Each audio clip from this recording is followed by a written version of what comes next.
সম্মানিত অসহায় প্রেমিক প্রেমিকাগণ, আপনাদেরকে এত সুন্দর একটা তদবির দেওয়া হচ্ছে। তদবির প্রয়োগ করার মাধ্যমে তদবির প্রয়োগ করার সাথে সাথে কাজ হবে ইনশাল্লাহ। তো যে সকল ভাই অথবা বোনেরা প্রেমিকাকে ভালোবাসেন কিন্তু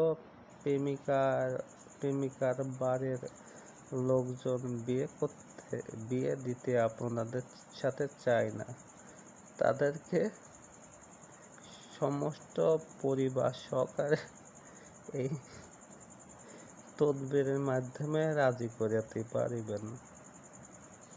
তো এই তদবিরটা কিভাবে প্রয়োগ করবেন, প্রয়োগ করে ওই